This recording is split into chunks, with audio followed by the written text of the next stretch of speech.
श्री गणेशाय नमः. श्री स्वामी समर्थ. सुप्रभातम. नमस्कार. सिया ऑफिशियलवर आपले सुस्वागतम. योगेशं सच्चिदानंदं वासुदेवं व्रजप्रियं धर्मसंस्थापकं वीरं कृष्णं वंदे जगद्गुरुं. आज आपण महाभारतातल्या पहिल्या खंडातल्या आदिपर्वातले चौथे पर्व पौलोम पर्व पुढे वाचायला सुरुवात करूया. सौती पुढे सांगू लागले. डुंडुभ म्हणाला, तपश्चर्येचे फार मोठे ज्याच्यात सामर्थ्य ठाई होते व ज्याचे बोलणे अतिशय धारदार होते असा खगम नावाचा एक ब्राह्मण माझा मित्र होता. आम्ही लहान असता एकत्र खेळत असू. एकदा अग्निहोत्रात गुंतलेल्या त्याच्या अंगाला मी एक गवताचा साप लावला आणि तो भयंकर घाबरला आणि मूर्छित झाला. मूर्छेतून शुद्धीवर आल्यावर क्रोधाने जणू काही मला भस्म करीत तो सत्यप्रतिज्ञ आणि उग्र तपश्चर्या करणारा ब्राह्मण मला म्हणाला, मला भीती दाखवण्यासाठी ज्या ताकदीचा सर्प तू केलास आणि माझ्या अंगावर टाकलास त्याच ताकदीचा निर्बळ निर्विष असा सर्प माझ्या शापामुळे तू होशील. हे तपोधना, त्या ब्राह्मणाच्या तपाचे सामर्थ्य मला चांगलेच माहीत होते. म्हणून मी अतिशय विषण्ण झालो आणि गोंधळलेल्या मनस्थितीतच त्याच्या पुढे हात जोडून उभा राहिलो आणि त्याला म्हणालो, हे विप्रा, कृपा करून मला क्षमा कर आणि शाप मागे घे. मी असे बोलल्यावर मी अत्यंत विषण्ण झालो आहे असे पाहून तो तपस्वी फार गडबडला आणि पुन्हा पुन्हा उष्ण निश्वास टाकीत मला म्हणाला, मी जे बोलतो ते कदापि अन्यथा होणे शक्य नाही. मी आता जे बोलत आहे ते नीट ऐक आणि ते ऐकल्यानंतर माझे हे वाक्य तुझ्या मनात नित्य घोळवत राहू दे. प्रमती नामक ऋषीला रुरु नावाचा एक पवित्र पुत्र होईल आणि त्याचे दर्शन झाल्यावर थोड्याच वेळात मी तुला दिलेल्या या शापाची समाप्ती होईल. डुंडुभ म्हणाला, तूच तो प्रमतीचा रुरु या नावाने विख्यात असलेला पुत्र. तुझे दर्शन झाल्यामुळे माझे मूळचे रूप आता मला प्राप्त झाले आहे. तुझ्या कल्याणाची गोष्ट मी तुला सांगणार आहे. अशा प्रकारे त्या ब्राह्मण श्रेष्ठाने डुंडुभाच्या रूपाचा त्याग केला आणि त्याचे मूळचे तेजस्वी रूप त्याला प्राप्त झाले. त्यानंतर महातेजस्वी रुरुला तो येणेप्रमाणे म्हणाला, हे नरश्रेष्ठा, अहिंसा हा सर्व धर्मामध्ये श्रेष्ठ धर्म आहे. म्हणून ब्राह्मणाने कोणत्याही प्राण्याची कधीही हिंसा करू नये. ब्राह्मण स्वभावाने मृदूच असतो असे श्रुतिवचन आहे.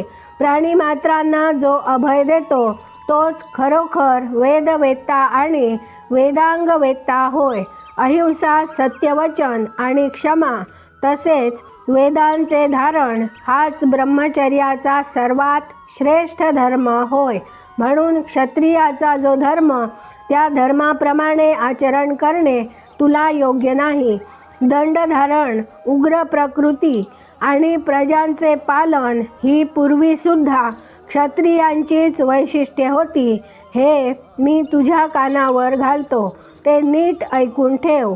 जन्मेजयाने आरंभिलेल्या सत्रामध्ये पूर्वी सर्पांची हिंसा होत असता त्या सत्रात तपसामर्थ्य आणि मनोबल यांनी युक्त असलेल्या वेदामध्ये व वेदांगामध्ये पारंगत असलेल्या आस्तिक नामक द्विजश्रेष्ठाकडूनच भयभीत झालेल्या सर्पांचे रक्षण झाले. रुरु म्हणाला, जन्मेजय राजाने सर्पांची हिंसा कशी केली आणि का केली आणि त्या द्विजश्रेष्ठ प्रजावंत आस्तिकाने सर्पांची का बरे सुटका केली हे तुझकडून सद्यंत ऐकण्याची माझी इच्छा आहे. ऋषी म्हणाला, हे रुरु, आस्तिकाचे सर्व उत्कट चरित्र ब्राह्मण सांगत असताना तू त्यांच्या तोंडून ऐकशील. एवढे बोलून तो ऋषी अंतर्धान पावला. सौती म्हणाला, इकडे त्या अदृश्य झालेल्या ऋषीला शोधून काढण्यासाठी रुरू त्या अरण्यात सैरावैरा धावू लागला आणि शेवटी खूप थकून गेल्यामुळे तो जमिनीवर पडला. त्याला फार भ्रमल्यासारखे झाले आणि तो मूर्छित पडावयाच्या बेतात आला. त्या ऋषींचे बोलणे अस्थानी असणे शक्य नाही असे वाटून तो पुन्हा पुन्हा त्याविषयी विचार करीत राहिला.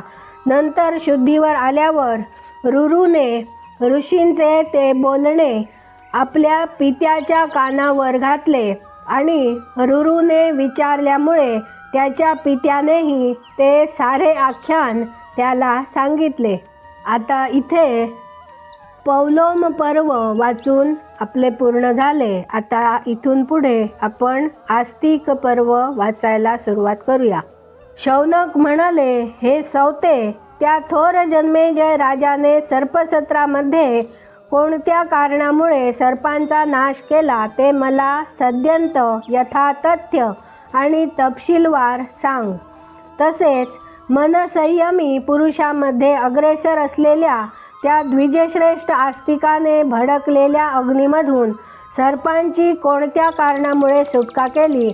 तसेच ज्याने सर्पसत्र आरंभिले होते तो जन्मेजय राजा कोणाचा पुत्र होता आणि तो श्रेष्ठ ब्राह्मण सुद्धा कोणाचा पुत्र होता हे सारे मला सांग. सौती म्हणाला, आस्तिकाचे हे आख्यान असे आमच्या ऐकिवात आहे तसे मी आपणास यथा सांगतो. हे वक्तृत्र श्रेष्ठ द्विजराज, आपण ते श्रवण करावे. शौनक म्हणाले, आस्तिक नावाच्या प्राचीन कीर्तिमंत ऋषीची ही रमणीय कथा पहिल्यापासून शेवटपर्यंत ऐकण्याची माझी इच्छा आहे. आज आपण इथे थांबूया आणि ही पुढची कथा उद्या आपण वाचायला सुरुवात करूया.